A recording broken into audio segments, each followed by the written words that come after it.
무슨 징조가 있을까요?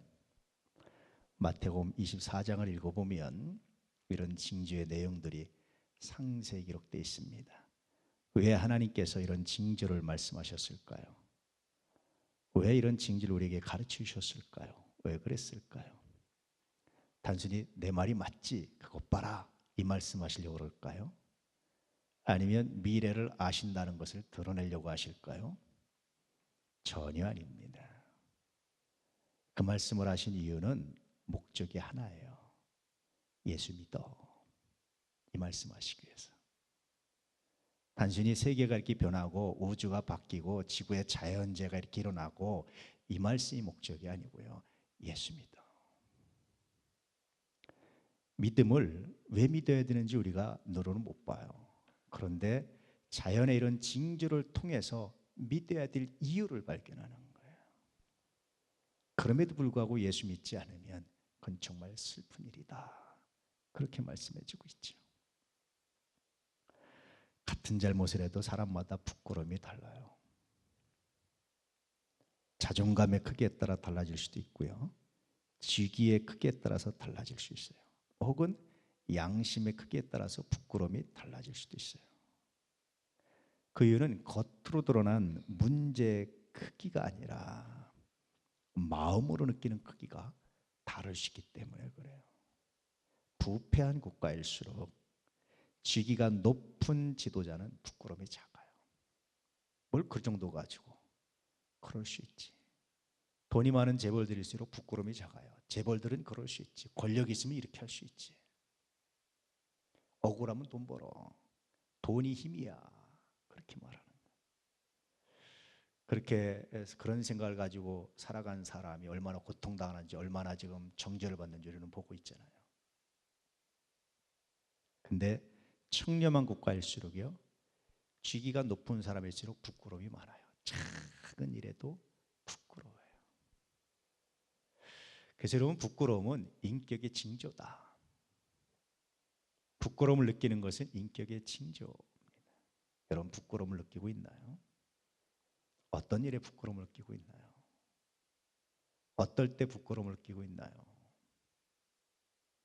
목사로서 목사답지 않다고 느끼는 순간이 참 부끄러워요. 그때 정말 부끄럽죠. 그래서 동네에서 운전하다가 차가 딱 마주치면 무조건 피합니다. 제가 뒤로 백을 한다든지. 상대방은 10m만 가면 되고 저는 50m 하지만 제가 50m 쫙 옵니다. 이렇게. 제가 물론 뭐 운전을 잘해서 그렇기도 하겠지만 왜냐하면 거기서 너 10m 비켜, 내 뒤에 50m나 있잖아 라고 말하고 요구할 수 있는데 그것이 정당하잖아요. 그런데 부끄러워요. 그래서 저는 이렇게 감사하다. 이게 하나님 목사에게 주신 은혜다. 그렇지 않으면 따질 거잖아요. 거리 10m, 난 50m 비켜 그럴 거 아니에요. 그렇지 않음이 참 감사하다. 여러분, 부끄러움은 인격의 징조라는 사실을 꼭 기억하고 살아갈 수 있기를 주의 이름으로 축복합니다. 작은 일에, 남들은 괜찮다고 하는 일에 부끄러움을 느낄 수 있기를 축복합니다.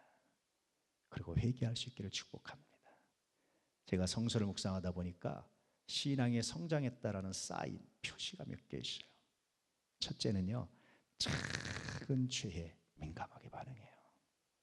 어거스틴 같은 사람은 어릴 때 젖 먹다가 어머니 젖꼭지 깨무는 것도 회개했다고 해요. 저는 그게 회개가 안 돼요. 아직도. 작은 것에 남들 괜찮아, 우리 다 그런 거지 뭐. 그런데 거기에 부끄러워할 줄 아는 거예요. 두 번째는요, 작은 음성에 예민한 거예요. 하나님이 큰 소리 안 쳐도, 누가 큰 소리 안 해도 작게 얘기해도. 아이들은 작게 얘기하면 잘 모르잖아요. 어른은 작게 얘기해도 알아듣잖아요. 조용히 해, 지금 조용히 할 시간이야. 네, 아이들은 몰라요. 성숙할수록 작은 음성에 예민합니다. 남들이 조용조용히 하는 말에도 예민해요. 인격적으로 하는 말에도 예민하게 반응합니다. 미숙할수록요, 소리 지르고 윽박 질러야 통해요. 간혹 가다가 쓰레기통, 요 앞에 보면 그런 거 있는데, 여기다가 쓰레기통 뭐 쓰레기 버리면 카메라로 찍고 있습니다 뭐 이러면서 협박하고 이렇게. 왜 그러겠어요? 쓰레기 버리지 말아주세요 써놔도 사람들이 안 듣는 거. 그러니까 기어이 카메라 설치하는 거예요. 그건 미숙한 겁니다. 할렐루야. 그래서 여러분, 작은 죄, 작은 음성, 마지막으로 작은 사건에 예민한 거예요. 길을 가다가 발이 돌부리에 걸려도 성장한 사람은 혹시 이것이 나를 돌아볼 수 있는 기회가 아닐까. 내가 이 밑에 있는 돌부리를 못 보고 걸었다는 것은 내가 정신을 다른 데 쏟지 않았을까. 자신을 돌아보는 거예요. 그렇게 여러분, 작은 것에 예민하게 반응하는 사람, 이게 굉장히 놀라운 사람이에요. 현대 경영학자들은요, 이것을 마이크로 트렌드라고 해요. 경영학적으로 표현하면 아주 미세한, 아주 작은 변화, 경향성, 이것이 결국 큰 메가 트렌드, 세계를 움직인다는 거예요. 놀랍죠. 그래서 옛날엔 대통령들은 큰 일만 했잖아요. 요즘 대통령은 뭐합니까? 차 막힌다고 일일 교통, 통신원 하잖아요. 이게 작은 거에 집중하는 거예요. 굉장히 시대적입니다. 근데 이게 성서적이에요. 성서는 작은 사건, 작은 음성, 작은 소리, 작은 거, 여기에 하나님이 집중하게 하세요. 길 잃어버리는 한 사람, 작은 죄인 소자에게 물 한 그릇에서 대접하면 결단코 상을 잃지 않을 것이다. 나의 이름으로 대접하면, 제자 이름으로 대접하면, 나의 이름으로 대접하면, 작은 거. 성장한 사람은 작은 게 보여요. 삼성을 만든 이병철 회장의 일화가 하나 있어요. 태평양에 있는 삼성 건물을 짓는데요, 그 타일 외벽에 붙이는 타일 간격까지도 이병철 회장이 정해줬대요. 그 기업을 하는 사람이 네 맘대로 해, 알아서 하지 않고 그것까지 정해줬대요. 작은 거에 집중하는 사람이 큰 것도 봅니다. 할렐루야. 작은 징조에, 작은 것에 예민할 수 있기를 주의 이름으로 축복합니다. 전 어릴 때 할아버지하고의 추억이 많아요. 할머니하고의 추억도 많고. 근데 우리 할아버지가 이렇게 가만히 보다가, 내일은 비가 오겠다. 비가 한참 쏟아지는데 내일은 이제 비가 개겠다. 어떻게 알아, 할아버지? 그러면 구름 봐, 바람 봐. 또 주무시다가 갑자기 이렇게 손을 탁 들으시고, 이렇게 뭐 하세요? 그러면 우풍이 있다, 뭐가 있다 이러세요. 저 때 어릴 때 몰랐어요. 근데 커가면서 보니까 그렇구나. 그 징조에 예민하신 거예요. 그런데 사람들이 점점 징조에 둔감해지고 있어요. 왜 그래요? 문명의 옷을 입으면서. 문명은 굉장히 좋은 건데 문명의 옷을 입으면서 징조에 둔감해져요. 지진이 일어나면 동물들은 다 피합니다. 사람들만 멍청하게 있다가 당하는 거예요. 그러잖아요. 쓰나미가 몰려와도 다 피합니다. 사람들만 멍청하게 있다고 당하는 거예요. 재밌잖아요. 어떤 인류학자가 연구했는데 최근에 이런 발표를 했어요. 인간이 살아남은 비결이 뭔지 아느냐? 머리가 좋아서 아니다. 서로 협력했기 때문이다. 협력하지 못하면, 협동하지 못하면 인간도 멸종할 수밖에 없다는 거예요. 그래서 성서는 서로 사랑하라고, 서로 마음을 같이 하라고 말씀하고 있습니다. 할렐루야. 그것은 단순히 잘하라는 말이 아니라 생존에 관계된 거예요. 다시 돌아가면 인간이 이 얄팍한 문명 때문에 하나님이 주시는 원초적인 본능을 잃어버리는 거예요. 징조에 둔감해요. 그래서 다른 건 둔감해도 되는데 여러분, 영적 징조에는 깨어있을 수 있기를 주의 이름으로 축복합니다. 그래서 하나님의 뜻이 뭔지는 늘 묵상하고 늘 묵상하고 늘 묵상해서 사건 가운데, 삶 가운데 하나님의 뜻을 발견해 갈 수 있기를 축복합니다. 그래야만 삽니다. 그래야만 승리합니다. 오늘 주께서 징조를 말씀하신 이유는 바로 그것을 말씀하시기 위해서입니다. 이 징조 예민하게 반응하셔서 주의 오심에, 주의 말씀에 순종하는 거룩한 역사가 있길 축복합니다. 징조에 둔감하고 외식하는 사람들, 겉으로는 하나님 믿는 것 같은데, 교회에서는 하나님 믿는 것 같은데 교회 바깥은 하면 안 믿고 돈 앞에서 철저하게 신앙을 부인하고, 그럴 때마다 주님, 외식하는 자들에서 이렇게 말씀하세요. 한번 읽어볼까요? 뱀들아, 독사의 새끼들아, 너희가 이렇게 어떻게 지옥의 판결을 피하겠느냐. 오늘 말씀을 하신 배경 중에 하나입니다. 이 외식하는 자들과 시원하게 토론하시고 나서, 논쟁하시고 나서 성전을 빠져나오면서 제자들에게 성전을 보여주셨어요. 봐라, 저것이 돌 위에 돌 하나도 남지 않을 것이다. 제자들이 너무나 놀랐어요. 그 당시에는 아마 너무나 엄청나서 물어볼 생각을 못했던 것 같아요. 나중에 감람산에 왔을 때 조용히 제자들이 주님께 질문했습니다. 우리에게 이르소서, 어느 때에 이런 일이 있겠사오며 또 주의 임하심과 세상 끝에는 무슨 징조가 있겠습니까? 언제, 주님 언제 이런 일이 있을 겁니까? 여기에서 주님께서 이렇게 말씀하신 겁니다. 한번 읽어볼까요? 예수께서 대답하여 이르시되 너희가 사람의 미혹을 받지 않도록 주의하라. 많은 사람이 내 이름으로 와서 이르되 나는 그리스도로 하여 많은 사람을 미혹하리라. 난리와 난리 소문을 듣겠으나 너희는 삼가 두려워하지 말라. 이런 일이 있어야 돼. 아직 끝은 아니니라. 민족이 민족을, 나라가 나라를 대적하여 일어나겠고 곳곳에 기근과 지진이 있으리니 이 모든 것은 재난의 시작이다. 첫 번째는 뭡니까? 적그리스도, 거짓 그리스도가 나타나요. 여러분, 대부분 이단들이 얼마나 많습니까? 두 번째는요, 어떤 것이 있습니까? 여러분, 민족이 민족을, 나라가 나라를 대적해서 일어나요. 난리와 난리 소문이 일어나요. 이런 것들이 나타납니다. 20세기 후반에 와서 세계화를 이뤘어요. 지구촌 혹은 세계화, 이런 말 많이 들어보셨죠? 다국적 기업들, 자유무역, 이런 것들이 이야기하면 사람들이 이제 더 이상 국가의 장벽이 없어졌다고 생각했어요. 그런데 여러분, 아니잖아요. 트럼프 보세요. 중국 보세요. 일본 보세요. 나라가 나라를, 민족이 민족을 서로 대적하잖아요. 그뿐입니까? 처처에 지진이, 작년인가요? 경주에로 몇 번 있었습니까? 600번이 넘게 있었잖아요. 옛날 사람들은요, 사실은 불과 100년 전만 해도요, 우주는 영원할 거라고 생각을 했어요. 성서의 이 말씀을 아무도 인정하지 않았어요. 우리는 지진의 안전지대라고 생각했어요. 그런데 보십시오, 그렇지 않잖아요. 이걸 통해서 주님 말씀하신 이유가 뭐겠습니까? 우리에게 다시 말씀드리면 예수 믿으라고, 천국과 지옥이 있다고 하나님 말씀대로 이루어진다는 것을 보여주시기 위해서 보여주시는 징조입니다. 이 징조에 깨어있을 수 있기를, 이 영적인 원초적인 본능을 가지고 오늘 말씀을 대할 수 있기를 주의 이름으로 축복합니다. 그런가 하면 여러분 보세요, 이렇게 지진입니다. 그런가 하면 또 이렇게 말씀하셨어요. 시작.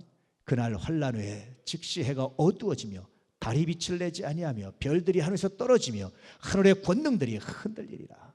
그때 인자의 징조가 하늘에서 보이겠고 그때 땅의 모든 족속들이 통곡하며 그들이 인자가 구름을 타고 능력과 큰 영광으로 오는 것을 보리라. 하늘의 별들이 흔들린다. 우주가 영원할 거라고 생각했는데요, 영원하지 않아요. 종종 말씀드렸지만 우주가 종말을 구할 거라는 것을 과학자들이 인정하지 않았어요. 그런데 20세기 들어와서 과학자들이 발견한 게 있었어요. 우주를 연구하다 보니까 언젠가 우주가 종말을 구하겠구나, 망하겠구나.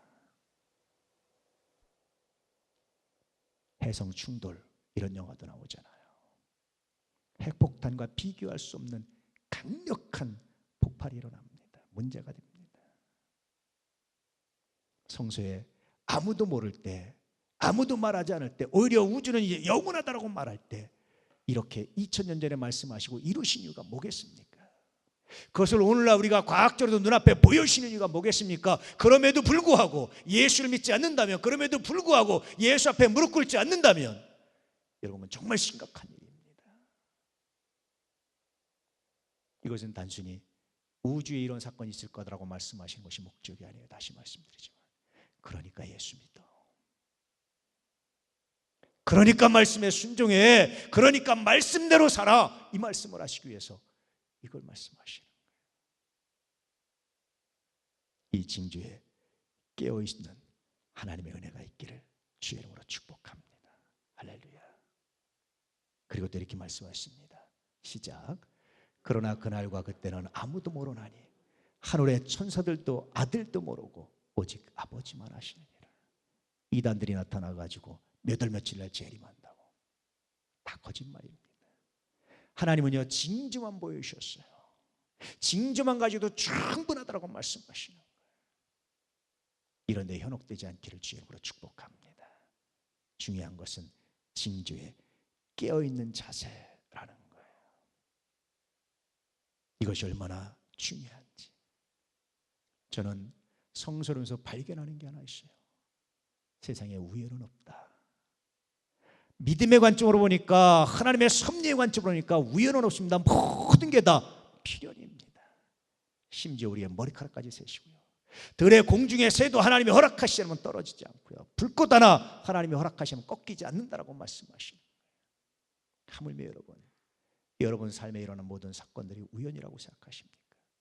실패와 아픔이 우연이라고 생각하십니까? 아닙니다, 여러분. 하나님의 계획이 있고 하나님께서 우리에게 보시는 징조입니다. 회개하라고, 정신 차리고 예수 믿으라고, 이제 더 이상 방황하지 말라고, 이제 더 이상 신앙의 결단을 뒤로 미루지 말라고 하나님께서 우리에게 보여주시는 징조예요. 그래서 길을 가다가 돌뿌리 하나 걸려 넘어져도 돌아보는 거예요. 하나님, 내 눈이 어디에 팔려 있었나요? 왜 하나님 내 발 앞에 있는 들뿌리를 보지 못할 정도로 내 정신이 어디에 있었나요? 내가 정말 주님을 향하고 있었나요? 문지방에 발이 하나 부딪혀도, 손이 하나 부딪혀도 돌아보고 예민하게 반응하는 겁니다. 이게 영적 본능이에요. 심각한 문제가 빠져도, 큰 사건이 터져도, 큰 문제가 있어도 돌아보지 않는다면 정말로 마음 아픈 겁니다. 실패, 여러분 돌아볼 수 있기를 축복합니다. 우리 추석 순서제도 써놨지만 아침에 새벽이면 선인장의 꽃을 펴요. 야, 선인장 꽃이 얼마나 감동인 줄 아세요? 여러분 밴드를 통해서만 보셨죠? 새벽 예배 오시는 분들만 보세요. 약 오르시죠?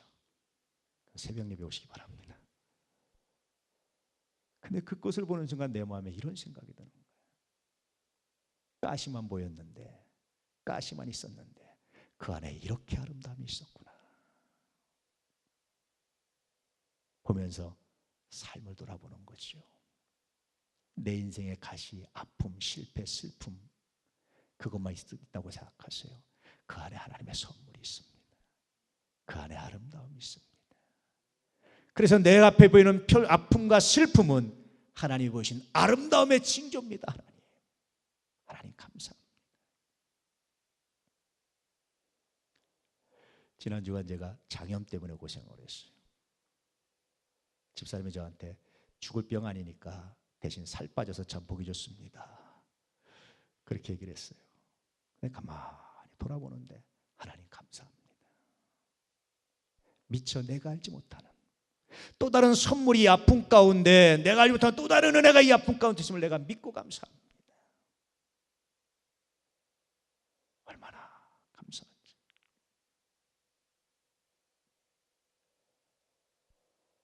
어떤 일을 할 때 이런 물질이 부족하잖아요. 하나님 채워주세요. 그런 기보다 앞서는 게 뭔지 아세요? 하나님 감사합니다. 이것 가지고 충분하게 될 줄로 믿습니다.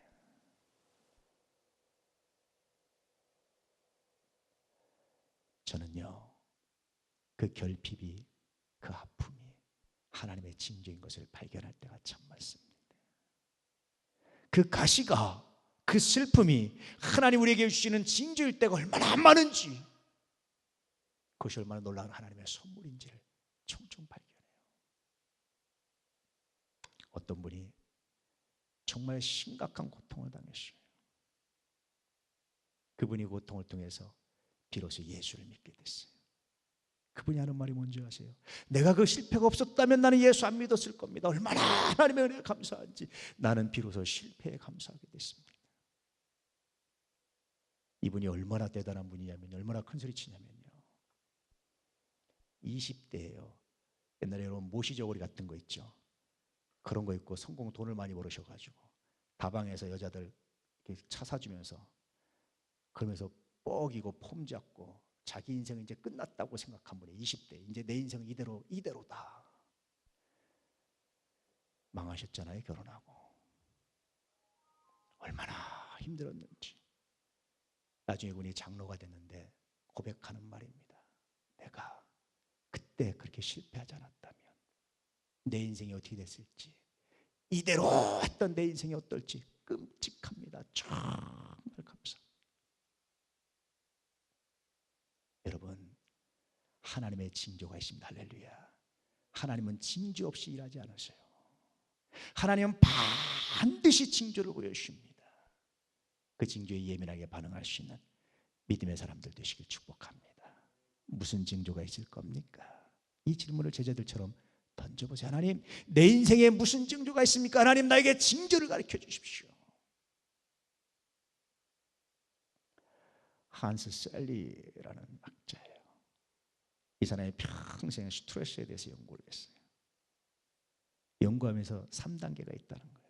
스트레스를 많이 받으면 몸에 경고가 나타나는데, 두통이나 미열이나 소화불량이나, 사람들이 이런 경고를 무시하고 계속하면 우리 몸에서 저항이 일어난다는 거예요.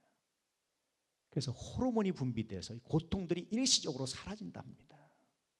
참 하나님 섭리가 신비하죠. 아프던 머리가 안 아파지는 거예요. 계속 스트레스 받는데도. 그런데도 불구하고 계속해서 가잖아요. 그러면 몸의 호르몬이 줄어들면서, 분비가 줄어들면서요, 탈진 현상이 나타납니다. 다시 머리가 아프고 두통에 시달리고 미열이 나고 고통이 시작되고, 그러고도 계속 무시하면, 심하면 사망에 이를 수도 있다는 겁니다. 그래서 하는 말이, 처음에 스트레스의 경고가 나타났을 때 그때 돌아서야 됩니다. 그 경고를 외면하지 말아야 됩니다. 그렇게 말하는 거예요.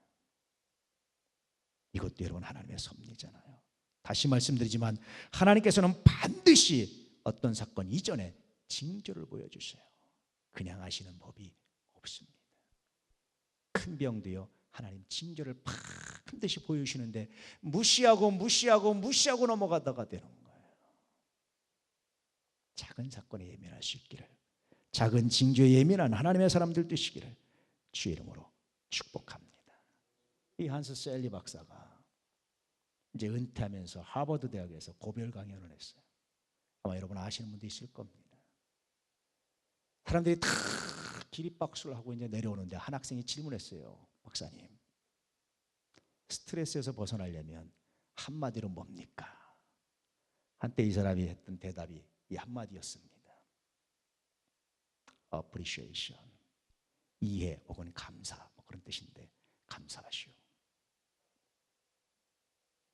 여러분, 두통이 나고 미열이 나고 몸에 스트레스 때문에 어떤 현상이 올 때에 감사하십시오. 하나님, 이것도 하나님이 나에게 주신 선물인 것을 내가 믿습니다. 억지로 이기고 억지로 이겨나가려고 하지만 하나님 감사합니다 선언해 보십시오.